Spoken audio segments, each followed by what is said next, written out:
반갑습니다.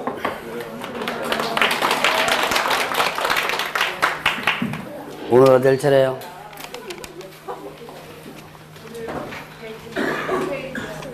107페이지.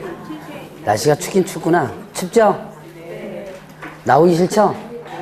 네, 나오기 싫을 거야, 아마. 저도 나오기 싫어요. 아침에. 추워가지고. 저는 어쩔 수 없이 나와야 되는데, 저는 안 나오면 여러분들이 이제 난리 나죠. 춥다고 이제 뭐 결강합니다. 그러면 이제 난리 납니다. 근데 여러분들은 춥다고 안 나와도 난리는 나지 않아요. 그런데 딱 하나가 있습니다. 떨어집니다. 그러니까 수업 춥다고 안 나오고 그러면 여러분들이 나중에 점수 안 나와요. 봅시다. 그래도 이게 추운데 나오느라고 고생들 많이 하셨네요. 자, 오늘은 몇 페이지부터 할 거냐면 107페이지 할 차례죠. 오늘은 제가 여러분들 진도표보다 조금 많이 나갈 거예요. 진도표에 나온 거 있죠? 그거에서 한 파트를 더 나갈 겁니다. 그래서 많이 안 나왔는데 원래 적게 나가야 되는데 원래는 많이 안 나올 때 많이 나가야지만 되는 거예요. 많이 안 나올 때 많이 나가지만 다음에 이게 또 큰일 나는구나 라고 해서 이제 다시 나올 거야 아마. 자, 봅시다. 이제 이렇게 제가 추운 날 이제 여러분들의 이제 의식이에요. 의식. 추운 날 나가기 싫고 할 때 뭐 별로 춥지도 않더만 뭐. 추워요? 겁나게 추워요? 별로 춥지도 않더만. 저는 그 어릴 때 영하 한 20도 뭐 이렇게 떨어지는 곳에 깡촌에 살아가지고 이 정도 추위는 뭐 그렇게 크게 그래도 춥긴 춥더라고요 보니까. 춥긴 춥죠? 예. 근데 추운 거 싫어 진짜. 어릴 때 워낙 그 추운 데 살아가지고 어지간한 추위는 버티긴 버티는데 그래도 추운 건 싫어요. 그래도 일단 여러분들이 이제 공부하겠다고 했으니까 공부해야죠. 자, 봅시다. 오늘 107페이지에 개혁공사 의무 부분 들어갑니다. 자, 일단 거기 보니까 107페이지에 개혁공사는 기본 윤리 한번 보세요. 자, 기본 윤리 보니까 뭐냐면 공정한 업무 처리하는 부분 나와요. 자, 개혁공사 및 소속공사는 전문직업으로서 품위를 유지하고 신유와 성실로서 공정하게 중개 관련 업무를 수행해야 된다라고 하는 부분이 있죠. 자, 일단 맨 앞부분부터 보죠.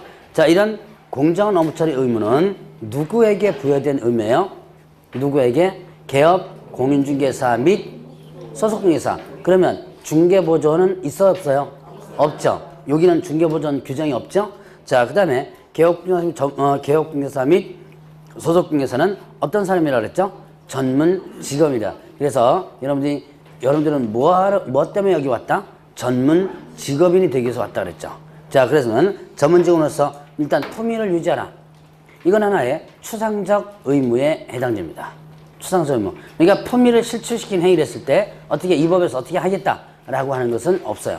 그래서 품위 유지 의무는 하나의 추상적 의무 혹은 또 선언적 의무라고 볼 수 있습니다. 자, 그 다음에 또 이제 신유와 성실로서 공정하게 중개 관련 업무를 수행하라. 자, 공정중개 의무는 개업중개사의 기본적 의무입니다. 개업중개사가 중개해주면서 누구에게나 손해가 가지 않도록 하라. 그래서 공정중개 의무를 위해서 여러분들이 하나를 산정하는 게 있었죠? 뭐 했었어요? 뭐 했었죠? 하나를 산정하는 거. 일단 거래 예정 가격 들어보셨어요? 거래 예정 가격 처음 들어봐요? 들어본 것 같아요? 아니, 제가 이거 설명해드렸는데 이게 참 칠판에 가게 만들잖아요. 이쪽으로. 자, 여기에 A하고 그 다음에 B가 있고 그 다음에 개업공개사 갑이 있다. 자, 얘는 고가를 부른다. 얘는 저가를 부른다. 자, 이때 갑은 누구 편 들어라 했어요? 누구 편 들어라? 자, 일단 안 했나? 한 것 같은데? 안 했어요? 기억이 안 나요? 자, 얘가 일단 이 A와 B가 일단은 이 매도인은 고가를 부릅니다. 1억을 부르고, 자, 매수인은 저가를 부릅니다. 이때 매는 9천만 원 불렀어요. 그러면 이때 개업공개사 갑은 누구 편 들어야 된다? 일단 실무상에서는 돈 많이 주는 사람 편 들으면 된다. 라고 했어요. 제가 얘기했을 거예요, 아마. 자, 근데 일단 여러분들이 법으로서 공부할 때는 어떻게 된다? 일단은 누구에게나 손해가 가지 않도록 해 주어지면 된다 그랬죠. 그래서 중간편을 들으라 라고 했었어요. 자, 이게 중간편을 들기 위해서는 합당한 가격을 제시를 해줘야 된다. 그러니까 이 갑이 A의 물건을 조사를 한 다음에 자, 이거는 1억보다는 한 9,500 정도에 거래되는 것이 낫다라고 어떻게 된다? 판단하는 거예요. 이 판단해가지고 갑이 양쪽에 제시하는 가격, 요 가격을 뭐라 한다? 거래 예정 가격이라고 한다 그랬죠. 처음 들어보면, 내가 안 했구나. 붕 뜬 거 보니까, 다른 학원은 다 했는데 왜 여긴 안 했지? 이상하다. 다른 학원은 이 파트 어디서 했냐면, 일반 중개계약 부분에서, 여러분, 일반 중개계약 부분에서 기재사항 있죠? 기재사항에서, 했는데, 이건 저번 주에 아마 한 것 같은데요.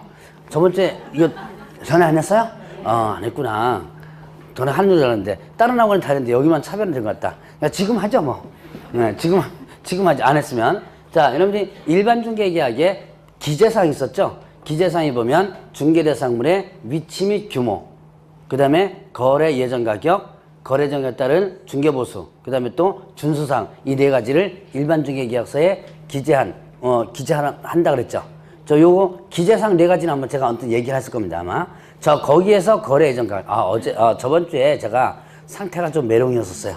모가지가 좀 가가지고, 좀 목이 좀 찢어지고 그랬죠? 그래서 그때 아마 하면서 아마 깜빡하고 그냥 넘어간 것 같네요, 이게. 자, 어제 지금 하죠, 뭐. 어차피 이 과정을 거쳐야 돼요. 저번 주에 했었어야 되는데, 이 과정을 거쳐야지만 이게 좀 설명이 되거든요. 자, 바로 그때 거래정 가격 혹은 거래정 금액이라고 표현하는데, 이 거래정 금액, 이게 뭐냐? 바로 개업공개사가, 이거는, 자, 개업 공인중개사가 계략적으로 산정한 가격입니다. 산정한 가격이다. 자, 개업 공인중개사가 계략적으로 산정한 가격이다. 자, 그러면 결국은 어떻게 한다? 갑이 양쪽 편을 들기 위해서는 합당한 가격을 어떻게 한다? 제시하라 그랬죠. 그 합당한 가격을 제시하는 가격이 바로 이 거래정 가격이고요. 이거를 얼마나 잘 제시하고 협상을 잘 해주느냐에 따라서 여러분들 어떻게 돼요? 장사를 잘 하느냐 못하냐가 나온 거예요. 여러분들은 뭐가 되기 위해서 지금 공부하는 중이다?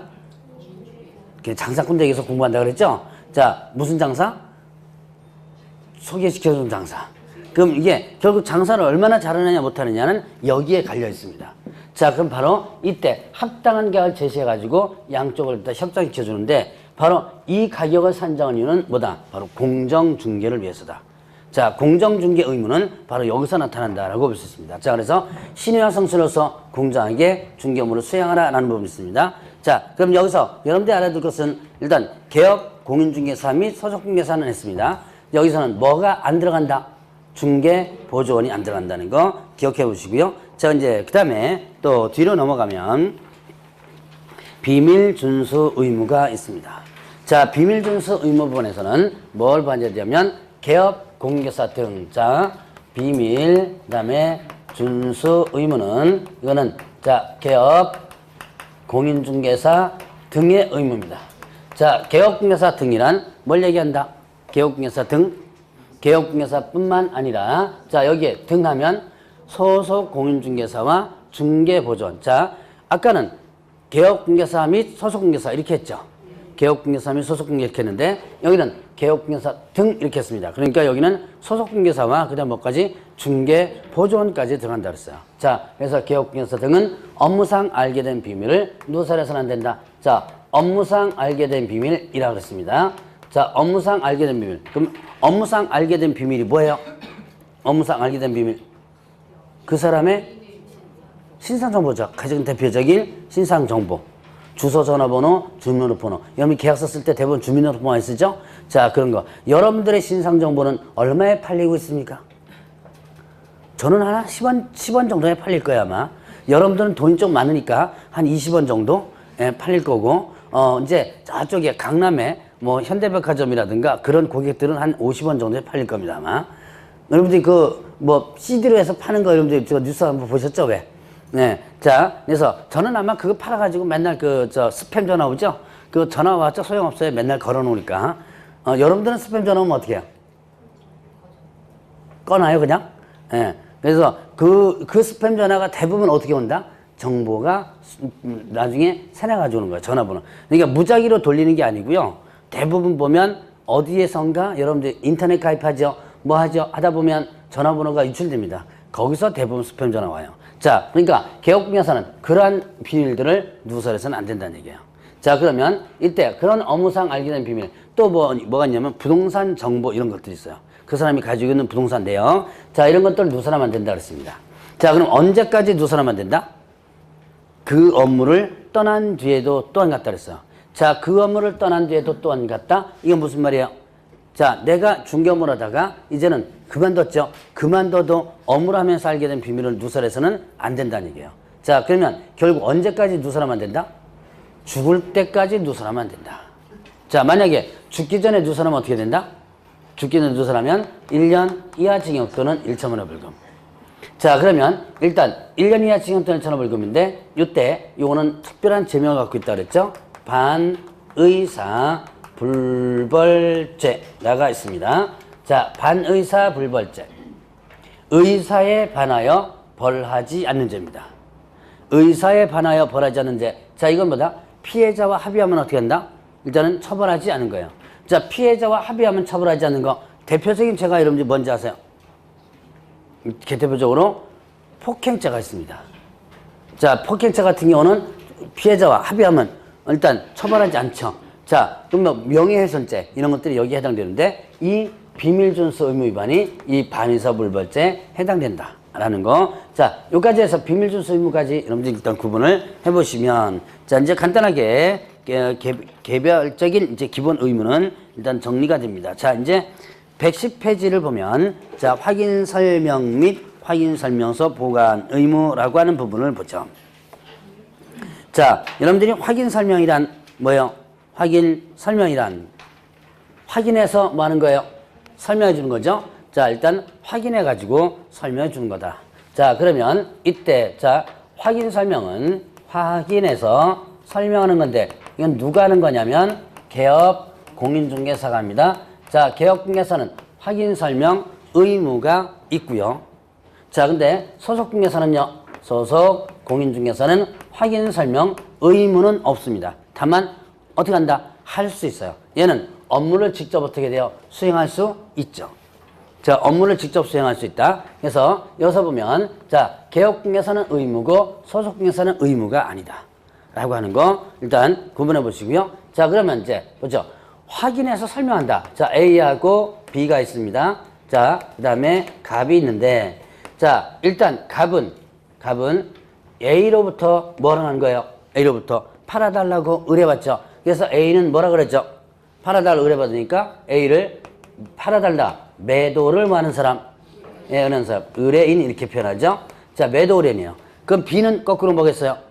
예, 매수 의뢰인이겠죠? 자, 매수 의뢰인이 이렇게 됩니다. 자, 그러면 임대와 임대차일 때는 어떻게 돼요? 얘는 임대 의뢰인이 되는 거고 얘는요? 예, 임차 의뢰인이 되는 거죠. 임차 의뢰인이 된다. 자, 이제 이거를 다른 말로 다시 표현해 보면 자, 매도나 임대 의뢰인은 돈을 받고 권리를 상대방이 어떻게 돼요? 넘겨주려고 하는 거죠. 권리를 넘겨주는 의뢰인이다. 그래서 이거를 뭐라고 표현하냐면 권리 예, 이전 의뢰인 이렇게 표현합니다. 자, 정확히 표현하면 권리를 이전하고자 하는 의뢰인. 아직까지 이전 안 했으니까 하고자 하는 의뢰인이에요. 이걸 이제 줄여서 권리 이전 의뢰인 이렇게 표현합니다. 자, 그러면 얘는요.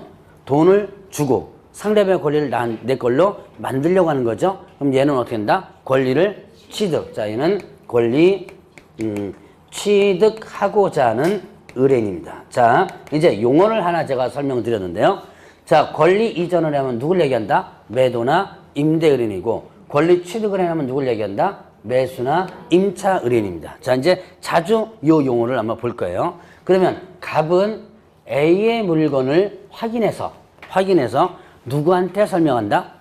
예, B가 누구죠? 권리 취득은행 설명하죠. 자, 그러면 A한테는 설명 의무가 없죠. 자, 왜 얘한테는 설명 의무가 없다?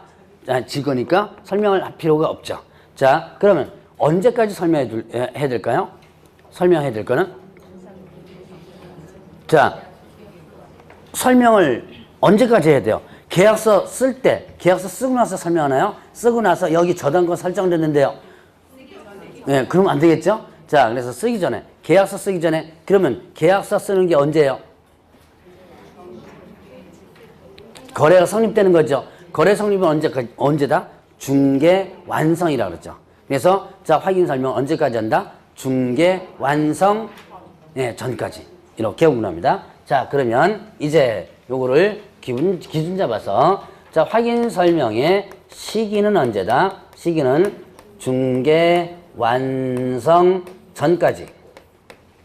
중개 완성 전까지 확인 설명을 해야 되고요. 자, 그 다음에 확인 설명에 있어서의 대상은 누구예요? 자, 누구죠? 권리를 어떻게 하는 사람? 취득하는, 취득하고자 하는 취득 의뢰인입니다. 권리 취득 의뢰인 하면 누굴 얘기하죠? 권리 취득을 하면 누구 얘기해요? 매수, 임차 이렇죠? 자, 그러면 일단 어떻게 하느냐? 방법은 일단 성실 정확하게 설명을 하고 그 다음에 또 근거 자료를 제시하라 이렇게 됐습니다. 자, 성실 정확하게 설명도 하고요. 이것도 하고요. 요것도 하고요. 둘 다 하는 거죠. 자, 그럼 성실 정확하게 설명하고 근거 자료 제시하라. 근거 자료가 뭐예요? 자, 그 물건과 관련된 자료들입니다. 관련된 자료들 뭐 있을까요? 토지대장, 건축물대장, 등기상증명서 이런 것들을 보여주면서 설명해 줘야 돼요. 보여주면서 자, 이거를 갖다가 위반하면 자, 위반시 자, 일단 개업공개사는요. 개업공인중개사는 어떻게 된다? 500만 원 이하의 과태료고 이거를 소속 공인중개사가 위반한다면 이때는 자격정지예요. 자격정지. 자, 개업공개사 위반하면 어떻게 된다? 500만 원 과태료. 그 다음에 또 소속공개사 위반하면 자격정지. 자, 처분되는 것도 같이 눈도장 계속 찍고 넘어가시면 됩니다. 자, 그러면 이제 이렇게 확인 설명을 하려면 이제 조사를 해야 될 거 아니에요. 자, 이때 조사를 하기 위해서 자료를 요구할 수 있습니다. 자, 자료 요구는 네 물건이 어떠느냐, 네 물건에 대한 상태를 요구하는 거죠. 자, 그러면 이때 자료 요구는 누구한테 하는 거예요? 이때 자료 요구는 누구한테 한다? 물건을 가지고 있는 사람. 물건 현재 가지고 있는 사람은 누구죠? 매도, 임, 대. 매도나 임대. 물건 가지고 있는 사람이죠. 네 물건 어떠느냐? 라고 자료 요구하는 거예요. 그러면 이 매도나 임대를 누구라 그래요? 권리 이전 의뢰인. 그래서 권리 이전 의뢰인에게 자료를 요구할 수 있다 그랬습니다. 할 수 있다니까 반드시 해야 되는 것은 아니죠. 자, 그럼 반드시 해야 되는 의무는 아니에요. 해도 되고 안 해도 되고. 그럼 안 하면 결국 누가 일단 조사한다. 개업공개서 조사를 해줘야지만 되죠. 자, 그러면 자료 요구했는데 얘가 반드시 응할 의무는 없어요. 응할 의무는 없다. 즉 불응해도 됩니다. 즉 불응시 어떻게 된다? 이때는 자, 권리 취득 의뢰인에게 권리 취득 의뢰인에게 뭐하고 설명을 하고 그 다음에 또 확인 설명서에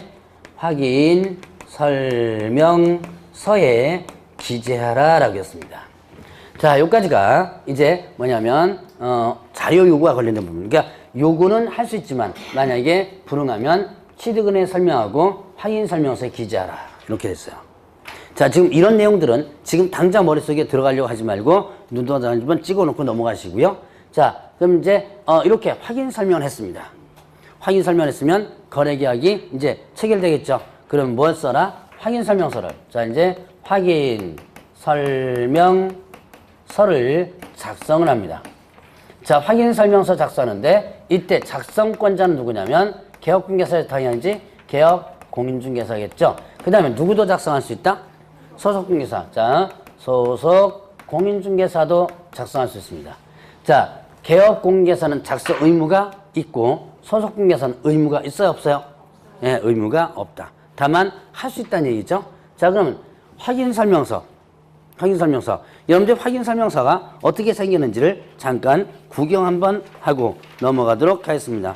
몇 페이지를 보시냐면 290 페이지를 잠깐 보세요. 쫙 뒤에 넘어가서 290페이지 보니까 확인설명서 1 이렇게 해서 주거용 이렇게 돼 있죠. 자, 한번 또 넘겨보세요. 자, 293페이지 나와 있나요? 자, 292페이지 3페이지에 뭐가 나와 있다? 비주거용 쭉 해서 서식 나와 있죠. 자, 그 다음 페이지에 296페이지에 보면 뭐가 나오냐면 확인설명서 3 뭐예요? 토지. 그 다음에 또 298페이지 9페이지에 보니까 뭐가 나온다? 임목, 광업재단, 공장재단 인용 이렇게 나와요. 자, 이 네 가지 서식의 작성법을 나중에 이 뒤에 파트 가서 볼 겁니다. 이게 서식 확인설명서 작성과 관련된 문제가 매년 2문제씩 나왔었어요. 그래서 이 작성법을 본격적으로 이제 3월 달에는 전체 다 강의할 거고 요번에는 1만 강의할 건데 1, 2, 3, 4 다 강의하면 40분 걸려요. 이 작성법을 세세하게 공부를 여러분들 하면 자, 그래서 이 서식을 여러분들 이제 나중에 꼼꼼하게 어떻게 작성하는 게 기재 이론이 어떤가를 확인을 좀 해주셔야 돼요. 자, 이제 구경했으니까 도로 원위치. 자, 이걸 작성하는 겁니다. 이거를 작성하는데 자, 일단 언제 작성한다? 계약이 체결하는 거죠. 중개가 완성되어. 자, 시기는 중개가 완성되어 거래 계약서를 뭐 할 때? 예, 작성하는 때. 자, 계약이 체결되어 거래계약서를 작성하는 때 모두 같이 작성한다. 예, 확인설명서도 같이 작성. 시기 같은 걸 여러분들 잘 보셔야 돼요. 나중에 이게 다 문제가 나오는 거예요. 지금은 제가 이런 문제 나올 수 있는 부분들을 얘기 안 하고 전체적으로 한번 정리만 해주는데 3월달부터는 이제 이런 비교들도 계속 나갈 겁니다. 자, 일단 거래계약서 작성하는 때 모두 같이 확인서를 작성하는데 작성하면 서명 및 날인을 합니다. 자, 서명 및 날인 이게 무슨 뜻이에요? 서명도 하고 뭐도 하고요? 날인도 하고 서명도 하고 날인도 하고 자, 둘 다 하는 거죠. 자, 그러면 이때 자, 개업 공인중개사가 서명 및 날인입니다. 이때 법인에 있어서는 법인은 사무소가 두 가지죠. 주된 사무소와 분사무소. 자, 법인은 자, 주된 사무소가 있습니다. 얘는 대표자가 그다음에 또 분사무소가 있어요. 분사무소 누가? 분사무소 책임자가 누구로서 서명 날인한다? 개업 공인중개사로서 서명 날입니다. 그래서 분사무소 책임자는 이게 뭐라고 했어요? 지점장이라고 그랬죠? 그런데 지점장이지만 자, 여기서는 중개사법에서는 개업 공인중개사의 역할을 합니다. 자, 그 다음에 또 그 업무를 수행한 수행한 누구예요? 수행한 소속공개사, 소속 공인중개사도 같이 서명 및 날인을 하게 됩니다. 자, 그래서 업무를 수행했다면 서명 날인을 하고요. 업무를 수행하지 않고 다른 일 했다면 어떻게 돼요? 지금 현재 계약서가 써지고 있는 거죠? 어떤 물건에 대한 계약서 써지고 있는데 그거를 업무를 수행했다면 서명 날인을 하고요. 업무를 수행하지 않았다면 굳이 서명 날릴 필요가 없죠. 자, 이렇게 해서 서명 날인. 얘는 업무를 수행하기 때문에 이런 의무가 있어요. 자, 그리고 나서 또 이제 교부해 줍니다.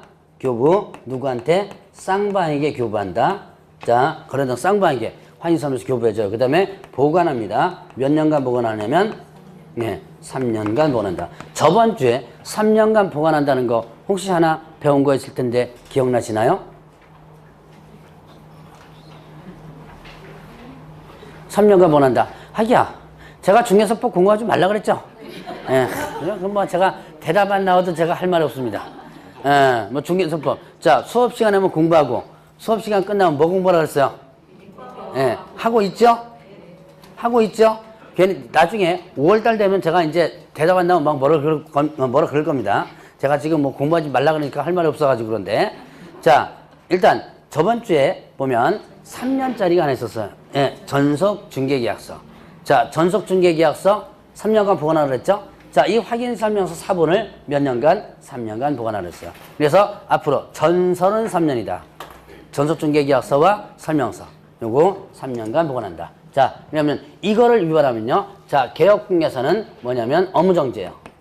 업무정지고 소속공개가 어떻게 되냐면 자격정지. 자격정지인데 이 소속공개서는 전체적이 아니라 요 서명날인 있죠?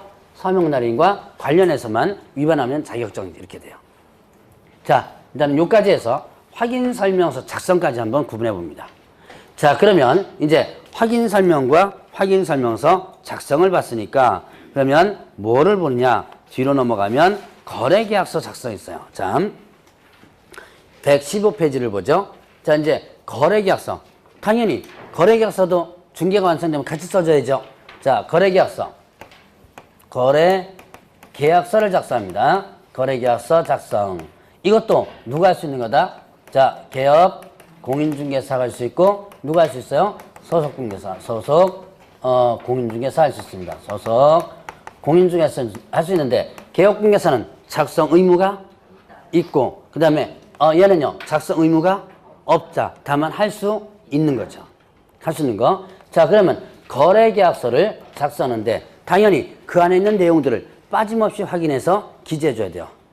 여러분들이 가장 많이 실수하는 것이 거래계약서 작성할 때 이런 필요적 기재사항을 빼먹는 거예요. 걸렸다면 나중에 업무정지 받아요. 이게 의외로 많이 실수합니다, 여러분들이.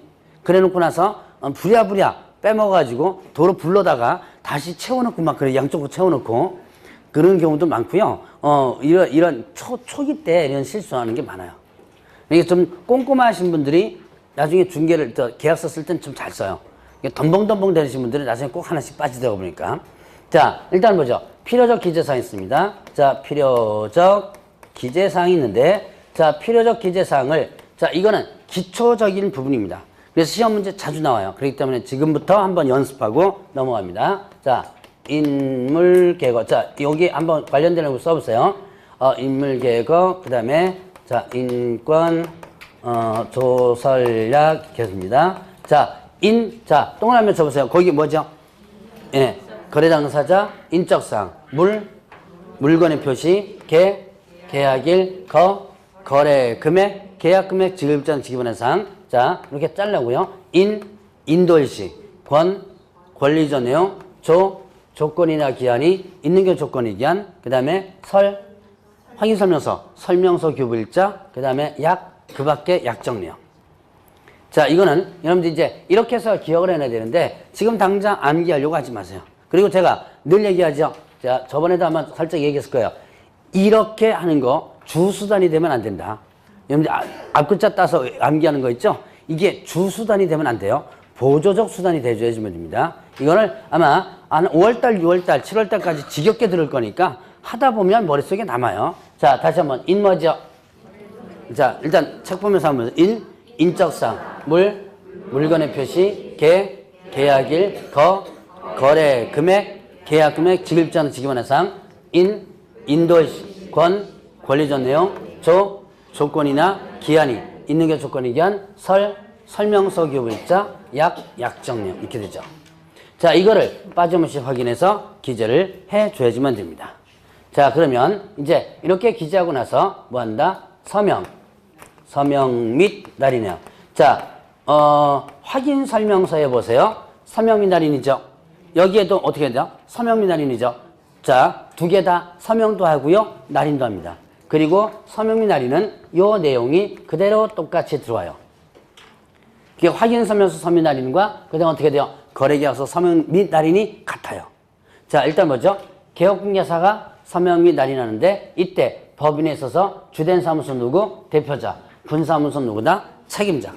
그 다음에 또 그 업무를 수행한 누구? 소속 공인중개사가 같이 서명 및 날인한다. 자, 이게 확인설명서나 거래계약서 같이 들어갑니다. 자, 그리고 또 이제 교부해 주죠. 누구한테 교부한다? 쌍방에 교부하고요. 그 다음에 보관합니다. 몇 년간 보관하냐면 5년간 보관해요. 자, 확인설명서는 몇 년간이었죠? 3년. 거래계약서는 5년 이렇게 됩니다. 자, 그래서 이렇게 이제 거래계약서에 대한, 이게 거래계약서를 딱 보니까 뭐가 거의 똑같아요? 확인설명서와 그 기법이 거의 똑같죠? 자, 서명내용도 같고요. 교부도 같고요. 그것만 연도수가 틀리고, 자, 필요적 기재사항 이렇게 있다는 것도 조금 이제 약간 틀리지만, 자, 그래서 요 내용이 거의 비슷비슷합니다. 자, 이거를 위반한다면, 거래계약서 관련 위반, 개업공개서는 업무정지고요. 자, 그 다음에 또 소속공개서는 자격정지인데, 얘는요, 서명 및, 날인과 관련된 부분에서만 해당이 돼요. 자, 그래서 이렇게 거래계약서 작성과 관련된 부분까지 한번 봅니다. 그러니까 확인설명서 거래계약서가 거의 비슷하다라는 거 구분을 해보시고요. 자, 그러면 이제 거래계약서에 대한 허위기재 금지 116페이지를 한번 보세요. 거래계약서에 대해서 서로 자, 거짓 기재하거나 거래 내용을 거짓으로 기재하거나 아니면 서로 다른 이상의 거래계약서, 소위 말하는 뭐예요? 이중계약서죠. 여러분들이 뭐 다운계약서 혹은 또 업계약서 이렇게 표현하죠. 이런 이중계약서 작성을 어떻게 한다? 금지한다. 이거 이중계약서 작성하는 뭐 많이 하고 있죠, 사실은. 여러분들이 흔히 매매계약서만 이중계약서가 있는 줄 알지만 어디에 있냐면 임대차 계약서도 많아요. 왜냐하면 임대사업하는 사람들 있죠. 임대사업하는 사람들은 이 임료 가지고 나중에 세금을 내거든요. 그렇기 때문에 많이 다운을 시킵니다. 어쨌든 이렇게 이중계약서 작성해서는 안 된다. 자, 이거를 위반한다면 어떻게 한다? 개업공개사는 등록이 취소될 수 있다. 밑에 또는 3번 있죠? 상대 등록 취소. 상대 등록 취소. 자, 그 다음에 또 소속공개사 뭐예요? 자격 정지 이렇게 됩니다. 자, 그래서 다시 한번 이제 거짓 기재 이중계약서 작성해서는 안 된다 그랬죠? 자, 거짓 기재 이중계약서 작성은 안 된다. 요거 위반한다면 어떻게 된다? 개업공개서는 어떻게 된다 그랬어요? 상대 등록 취소. 상대 등록 취소가 뭐죠? 등록 취소를 하야한다 할 수 있다. 할 수 있다. 자, 그 다음에 또 소속공개서는 어떻게 되고요? 예, 자격 정지 이렇게 되고요. 자, 지금 현재 거래계약서에 대한 법정 서식은 없어요.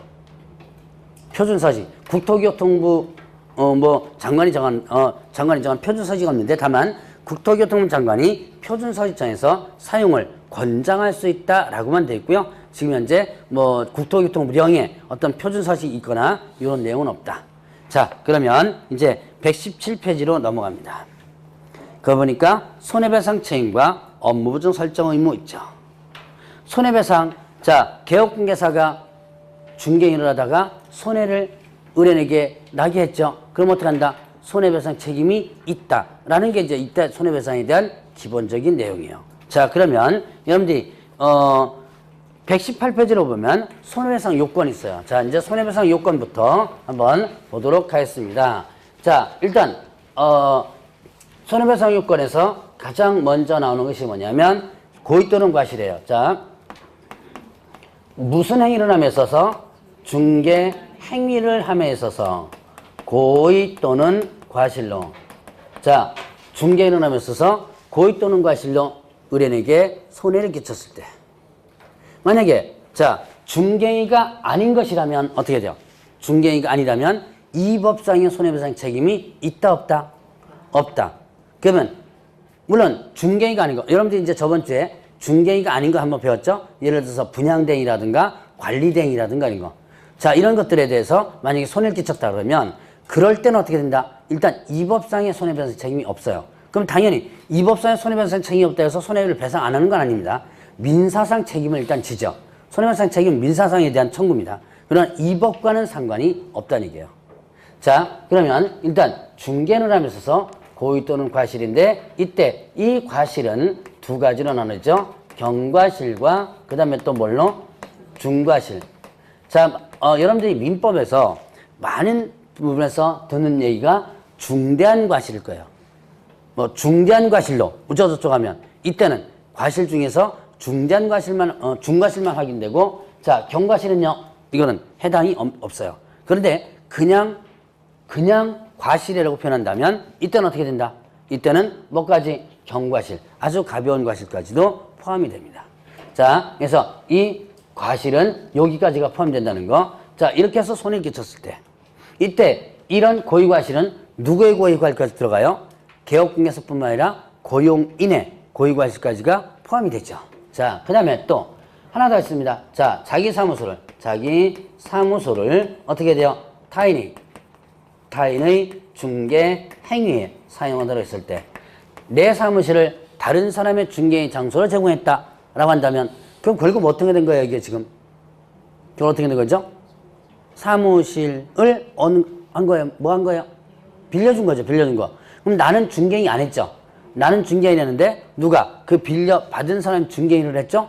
근데 거기서 손해가 났다 그러면 누가 책임이 있다? 내가 책임이 있다는 얘기예요.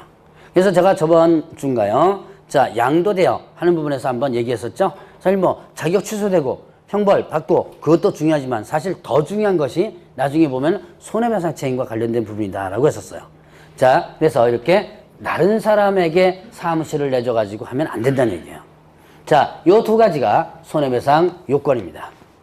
자, 그러면 이제 손해배상 요건이 생겼어요. 그러면 어떻게 돼요? 손해배상을 해줘야지만 되죠. 근데 개업공개사가 어떻게 한다? 개업공개사는 워낙 가난합니다. 가난하죠? 예, 자기 재산 없어요. 왜 없어요? 다 빼돌려놔야죠. 여러분들 나중에 자기 중개업하면서 재산들, 큰 재산들은 좀 빼돌려 놓으세요. 그래야지만 나중에 청구대 못 들어옵니다. 난 뭐 하면 돼요? 도망가면 됩니다. 일단 난 도망가면 이제 남의 재산은 이제 청구 좀 뺄 수 없으니까. 자, 이 개업공개사는 아주 워낙 가난해가지고 돈이 없는 거예요. 그러면 일단 의뢰인은 손해가 났죠. 개업공개사 청구를 해야죠. 근데 얘는 돈이 없어서 이제 이미 도망가 버렸습니다. 그러면 손해를 전혀 배상을 받지 못하죠. 그럴 때를 대비해서 만든 제도가 뭐라 그랬어요?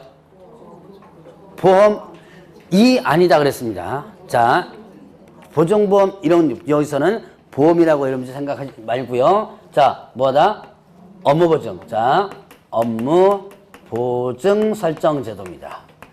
자, 내가 못 갚을 때 대신 옆에서 갚아주는 거예요. 자, 이 업무보증은 언제 발생될지 모르는 채무, 즉 장래 발생 채무에 대한 뭘 한다? 연대 보증을 서는 겁니다. 이거는 연대 보증이에요. 자, 제가 이걸 강의하면서 늘 얘기하는 거, 이거는 보험이 아니다. 보험이 아니다. 누차 강조합니다. 이거를 보험이라고 생각하면 앞뒤가 나중에 맞지가 않아져 버려요. 자, 일단 이거는 내가 못 갚을 때를 대비해서 강제적으로 뭐 하는 거예요? 연대 보증을 설정하는 거예요. 여러분 연대 보증이라는 거 많이 들어보셨죠? 자, 내가 못 갚을 때 보증 쓴 사람 대신 갚죠? 자, 이것도 여기에 해당됩니다. 연대 보증이에요. 이게 지금 당장의 채무가 아니고 언제 발생될지 모르는 채무예요. 장래 발생 채무죠? 발생이 될 수도 있고 어떻게 돼요? 안 될 수도 있어요. 안 되는 게 더 좋겠죠? 그래서 안 될 수도 있는 이 언제 발생될지 모르는 채무에 대해서 연대보증 서놨다가 얘가 만약에 못 갚는다 그러면 내가 대신 갚아주는 거예요. 그러면 연대보증이니까 어떻게 돼요? 자, 내가 못 갚으면 대신 어디 기관에서 보증기관에서 대신 갚죠. 대신 갚아주면 그러면 어떻게 된다? 내가 대신 갚았으니까 너 푹 쉬어라 그러나요? 내가 대신 갚았으니까 도로 내놔라. 이거 뭐죠? 예, 구상권을 행사하게 되는 거예요. 자, 그래서 이거는 보험이 아니다. 여러분들이 자동차 보험이나 이런 것처럼 생각하면 안 된다 그랬죠. 자동차 보험이 아니에요, 이거는. 여러분들이 자동차 보험에서 만약에 대물사고 났다 그러면 보험 처리하죠. 그럼 보험회사에서 해주고 보험료는 좀 올라가겠지만 그래야 어떻게 한다? 그 수리비를 이쪽에서 구상하지 않죠. 자, 그러나 이거는 내가 대신 갚아주고 나서 구상을 합니다. 자, 이게 보험이 아니다는 것을 여러분들이 항상 머릿속에 둬야 돼요. 자, 그러면 이거를 언제 발생될지 모르는 채무에 대한 연대보증이다라고 생각하시고요. 이걸 그래도 이해 못하면 여러분 취업할 때 생각하시면 돼요. 여러분 취업하셨던 분들 저기 보증보험회사 가서 뭐 하나 끊어가지고 가지 않았어요? 취업할 때. 여러분들은 뭐 주간반에서 다 취업 안 하셨나요? 옛날에는 여러분들 저도 이제 옛날에 직장 다닐 때 옛날에 인보증 썼었어요. 나이 조금 드신 분은 알 거예요. 인보증 써가지고 뭐 부모님 거 해가지고 인감점에 첨부해가지고 갔었는데 요즘은 인보증은 안 쓰고 그냥 보증보험회사에서 가서 일단 보증서를 하나 끊어요. 얼마짜리 끊어와라 그러면 그 직책에 따라 틀려요. 뭐 격리 직원이나 이런 일반 직원의 직책에 따라서 금액이 좀 틀린데요. 자, 얼마짜리 끊어라. 그럼 아무 생각 없이 그게 뭔지 모르고 그냥 회사에서 얼마짜리 끊어오라니까 보증보험회사에서 끊어와요. 보증보험회사 아마 끊은 게 있을 거야. 그게 바로 취업보증인데요. 이게 왜 보증을 써놓냐. 나중에 여러분들이 근무할 때 금전적으로 손해를 크게 끼쳤거나 아니면 또 들고 튀었거나 그럴 때 대비해서 보증을 써놓는 거거든요. 이거도 똑같다라고 보시면 돼요. 자, 그러면 일단 연대보증 할 수 있는 기관은 자, 이제 업무보증은 언제까지 설정하냐면 업무 개시 전. 자, 업무보증은 언제까지 설정한다? 업무 개시 전까지 설정하는데 설정해가지고 신고해줘야 돼요. 이거를 위반한다면 이때는 자, 상대 등록 취소. 이거를 위반한다면 상대 등록 취소. 자, 상대 등록 취소는 등록 취소를 어떻게 한다? 예, 할 수 있다. 라는 개념이었죠. 자, 그러면 이제 연대보증을 어떻게 어느 기관에서 하느냐? 자, 보증보험이나 아니면 또 공제나 아니면 공탁 이랬습니다. 자, 보증보험, 공제, 공탁 중에 뭐 한다? 택 1 선택해서 하게 되는데요. 자, 보증보험은 서울보증보험회사 여러분들 알 거예요. 들어보신 분 있을 겁니다. 자, 그 다음에 공제는 어디서 하느냐? 공인중개사 협회에서 운영하는 거예요. 보증보험 제도와 내용 같습니다. 같은 부분 공제 있고요. 공탁은 뭐예요? 법원에다가 하는 기관이죠. 공탁기관은 법원이죠. 그래서 요 세 개 중에 하나를 선택해서 하게 되는데 자, 금액이 있습니다. 자, 법인에 있어서 법인은 사무소가 두 가지가 있다. 무슨 사무소? 주된 사무소와 분사무소. 자, 법인은 자, 주된 사무소가 있습니다. 주된 사무소는 얼마? 2억 이상을 설정하고 분사무소는요. 분사무소는 1억 이상을 설정합니다. 이상 잘 기억해놔야 돼요. 이상. 이게 무슨 뜻이야? 이상. 요게 최소한도죠. 2억을 넘어 자, 이제 그 이상입니다. 그러니까 요게 최소한의 금액이에요. 자, 그 다음에 공인중개사인 개업공개사와 그 다음에 또 부칙 개업공개사 있습니다. 자, 공인하고 부칙 개업공개사는 얼마? 1억 이상을 설정한다. 자, 그래서 이제 얘는 개인이고요. 자, 그 다음에 지역농협이 있습니다. 자, 지역농협. 농협동조합이 있거든요. 농협동조합은 1천만 원 이상을 설정하도록 하고 있습니다. 자, 농협동조합 어디서 들어보지 않았어요? 농협동조합. 지역농협동조합. 하나로마트 같은 거 생각하지 말고. 지역농협. 예. 뭐 들어보셨죠? 예, 어디서 들어봤어요?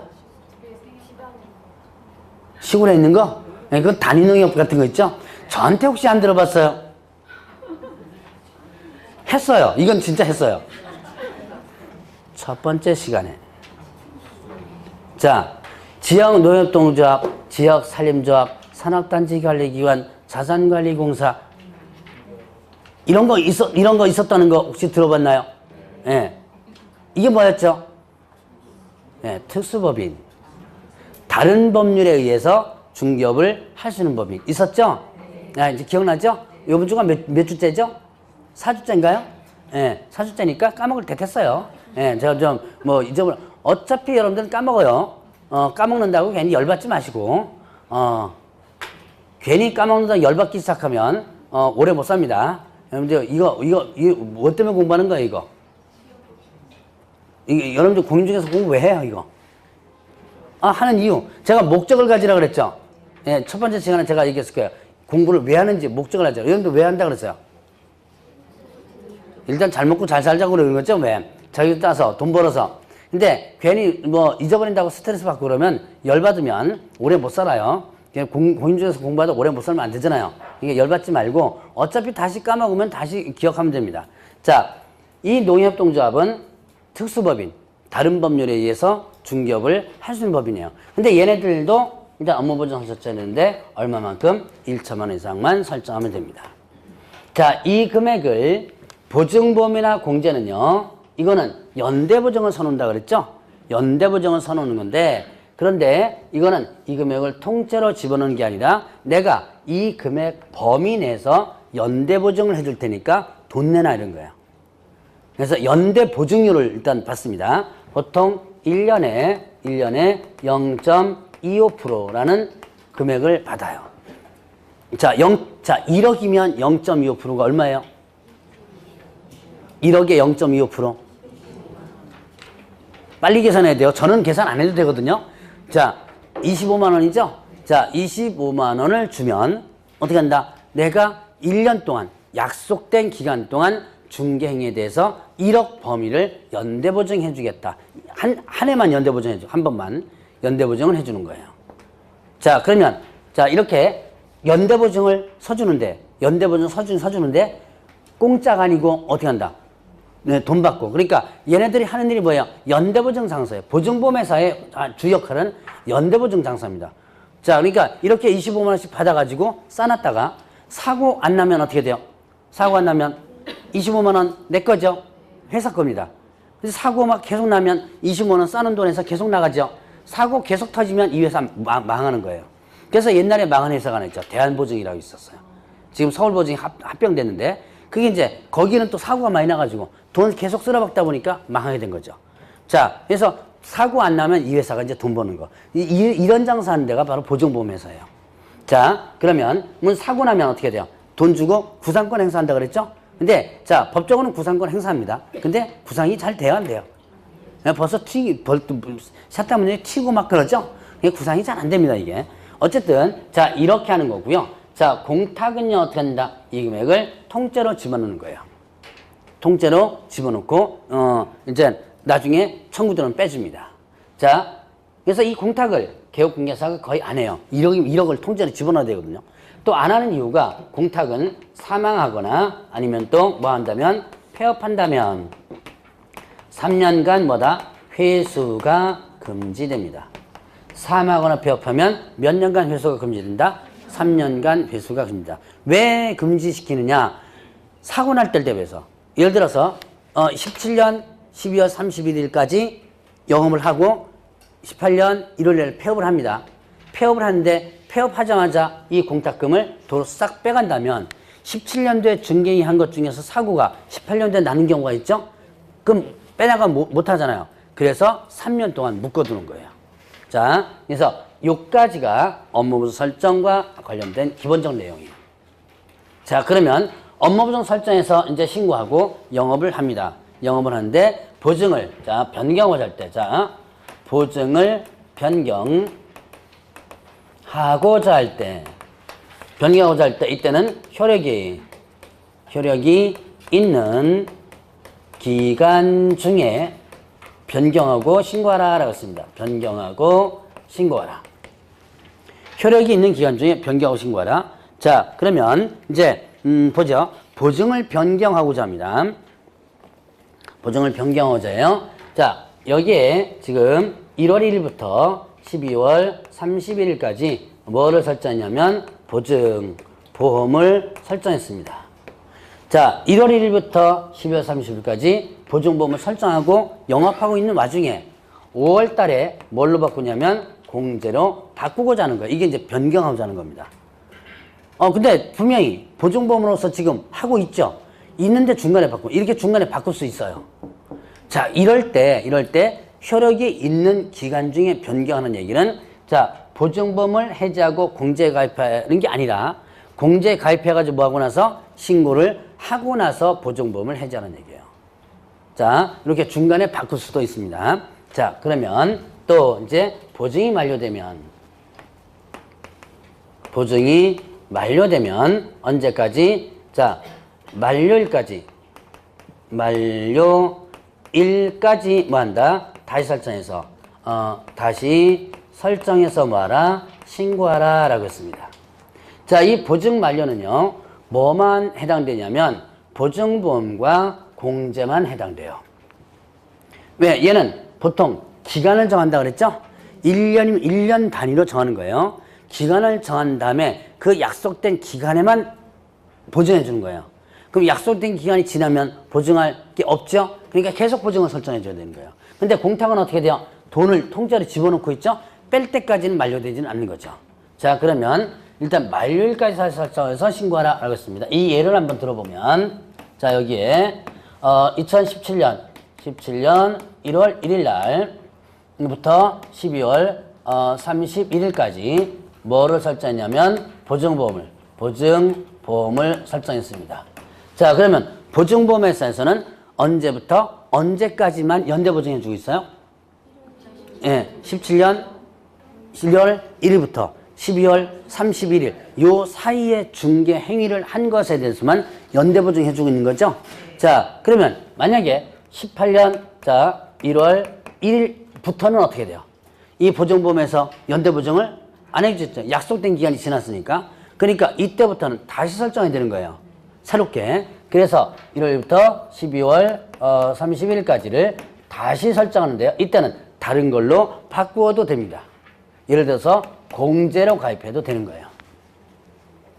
자, 이때 언제까지 하면 돼요? 이거를 만료일. 그러니까 17년 12월 31일까지 다음에 거를 공제로 바꿔서 설정해도 되고 보증보험 그대로 해도 되고요.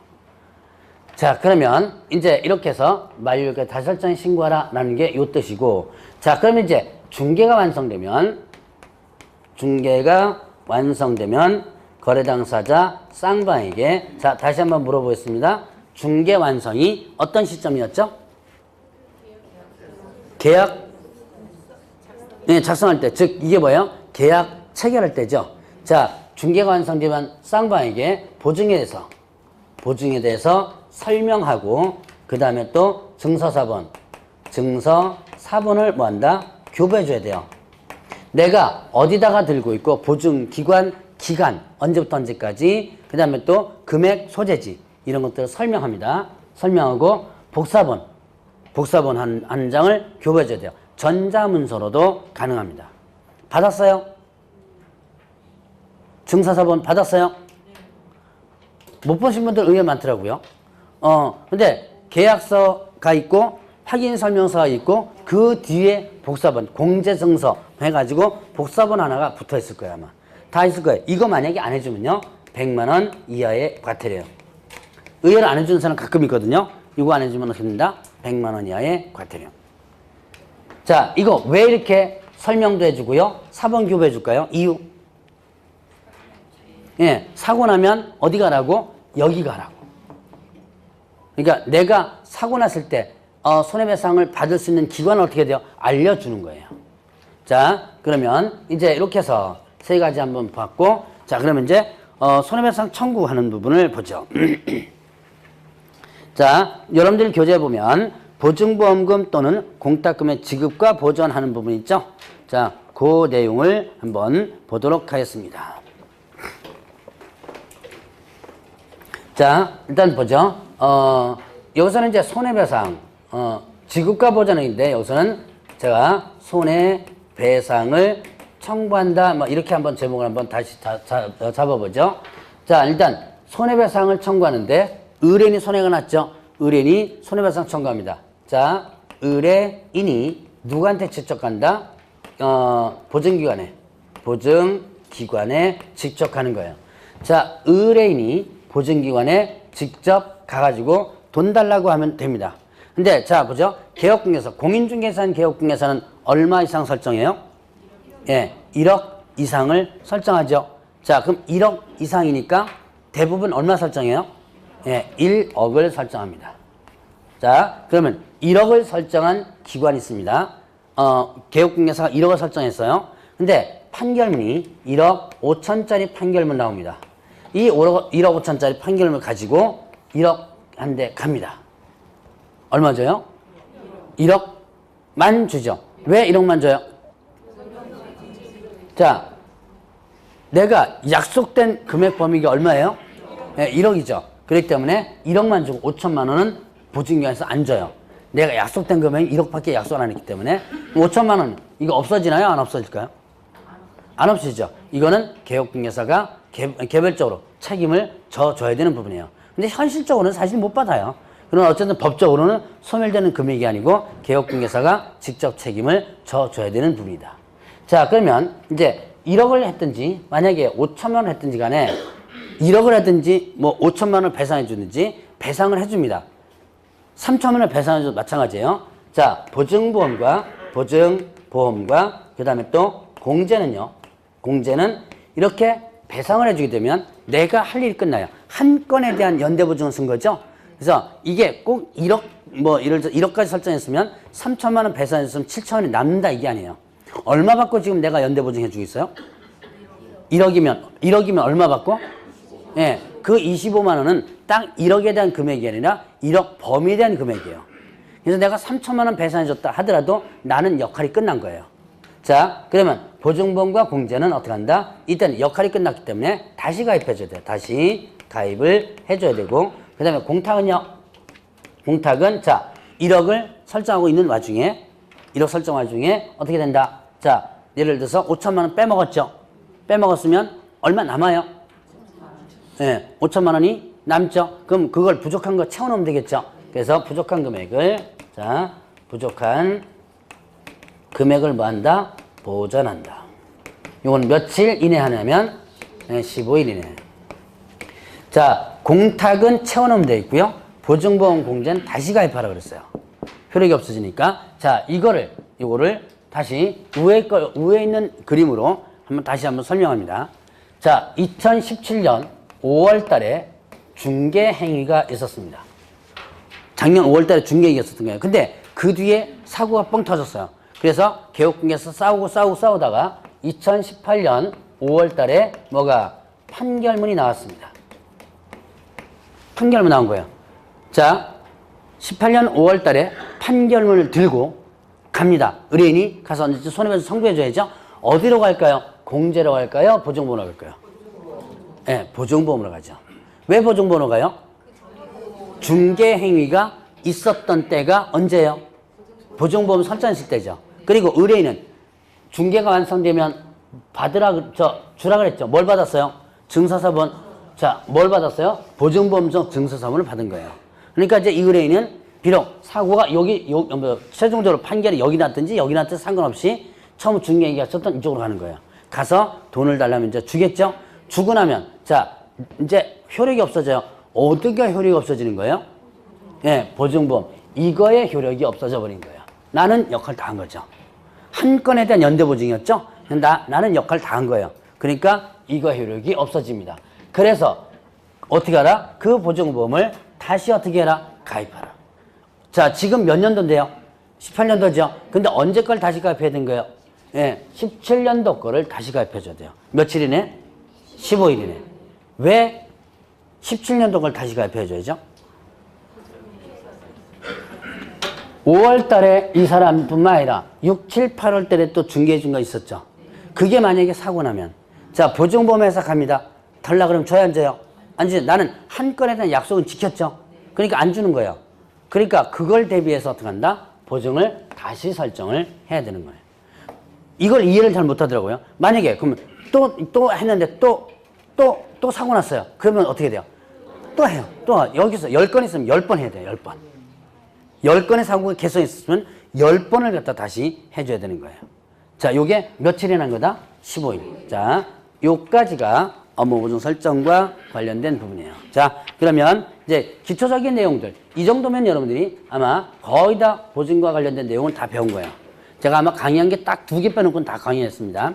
이제 다음 파트에는 이걸 갖고 이제 말장난하는 거라든가 이걸 중심적으로 아마 다 할 거예요. 자, 123페이지 계약금리 반환점 위원 권고. 좀 쉬었다 하시죠?